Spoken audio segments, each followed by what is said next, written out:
So one thing in particular, a reason why we admire like Love Muscle is that even though it could potentially sell out larger venues, it makes sure to prioritize safer spaces over profit.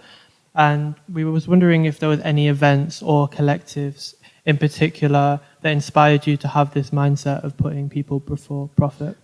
Yeah, first of all, thank you very much for having me. It's an honour to be part of this, so thank you very much. Yeah, definitely. I suppose we started taking safer spaces more seriously when it started to get busy, the party. So, there were times when it was really packed in that room, it was really unpleasant, it wasn't comfortable, and quite a lot of the time, because tickets were a bit of a free-for-all, a lot of LGBTQ people were kind of excluded from it and couldn't actually get into the space. So we had to take a real step back and think about, how we organised and what safer spaces we could put in place what safer spaces policies we can put in place, and ticketing, and all sorts of different kinds of stuff to try and make it a comfortable and safe space for, for people to attend. And probably the people who were doing a really good job of it at the time were Come Through, a party called Come Through. So that was Tayab and Helena, and I don't know if you know, they do Seasons now, which is a really brilliant party, Leeds-based. And they always champion safer spaces. And I think when we decided to take it more seriously, we definitely looked to the example of them to think about, because they had created this wonderful queer-friendly party that we kind of aspired to a little bit in the early days. So yeah, that one definitely. And then Wharf as well. So Wharf, a prerequisite of doing events at Wharf Chambers is that you are adhere to their safer spaces policy. But then we kind of then took that and tried to think, well, how does that play out in that room where we have control over it, and what makes a comfortable space for marginalised people, and therefore what makes a better party? Because if you feel comfortable, you're going to have a better time and feel more relaxed, and all the good things that come with that. Sure. I mean, like when I first came to Love Muscle, I remember feeling so safe. When I first came to Love Muscle in my first year, I remember feeling so safe in that room. I remember, people being there to actually make you feel comfortable, like even just while you were partying, or like helping out with stuff that you might need. I've always thought that was such a good thing to see. Thank you. Yeah, for sure. And maybe do you have any advice for collectives like us that are a bit new, that are trying to maintain safer spaces without necessarily having experience doing so, and also trying to keep parties affordable at the same time? Yeah, definitely. I think it's really important to, when you are devising those safer spaces policies, to have a diverse mix of lived experience around the table when you're sort of developing those, so that you capture the needs of those different groups of marginalised people. Yeah. So I think that first and foremost, that's a really important thing. And then the second is, you're never going to make it 100% safe, but try to think about the most marginalised person, because if you make somewhere safer for the most marginalised person, everybody benefits. Yeah. So I think that's one thing.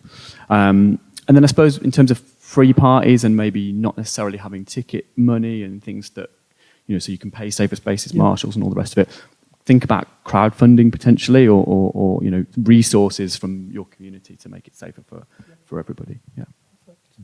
So you've gone on to my next question, but leading on from that, do you think free parties will become the norm in the aftermath of the pandemic? I think queer people need queer spaces and queer parties to survive, and that community to survive. I know, even my mental health has been affected a lot this year. So, where we haven't been able to get into clubs when it's been safe enough, outdoor parties have been something that's been really beneficial. So I think it's given people a taste for what good free parties can be like, and I definitely think it's inspired other people to do them. So I think going forward, they're definitely going to come back. Yeah, I definitely think so. And also, I really like the idea that we struggle to find lots of venues that are safe enough, and you guys have gone, well, why do we need a nightclub? Why do we need a venue? Do you know what I mean? Like, why don't we just create our own space? And I think there's a lot to be said about that. Yeah. And touching on that, it was how we can maintain safe spaces in free party environments that aren't necessarily controlled. it becomes maybe a lot harder for them to be accessible and to be safe spaces. I think, making sure that safe spaces marshals are really clearly, visibly marked. You've got a central point maybe to report in incidences. Sometimes free parties can be really dark. Yeah, having people on hand. Do you know what I mean? They can be not very well lit at all. So it's just maybe thinking about where it's appropriate to have lighting and where it's not. And then also in the same way that, through what we do with tickets, we kind of try to, mold who is in that space and who isn't in that space and make it for LGBTQ people. Think about how you promote it.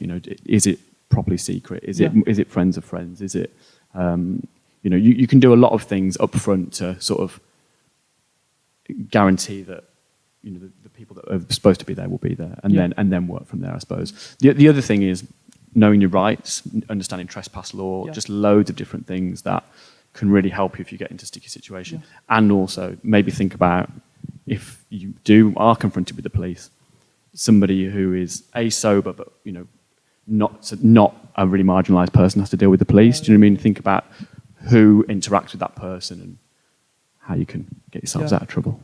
Thank you for that little tip. Yeah. You do a lot of work to ensure that members of Love Muscle are educated on issues such as sexual health and anti-racism.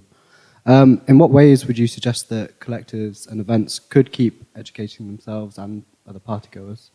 I would say, understand what the local organisations are around you.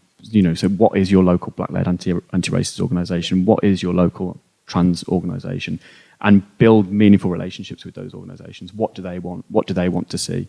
What education is missing? And maybe just work from there. And I think once you have those and build those relationships, you'll naturally see the different ways in which you can help and the different education pieces that you can bring to the table. But yeah. Well, I think, have you guys got any more questions? Because I feel like you've really... Yeah.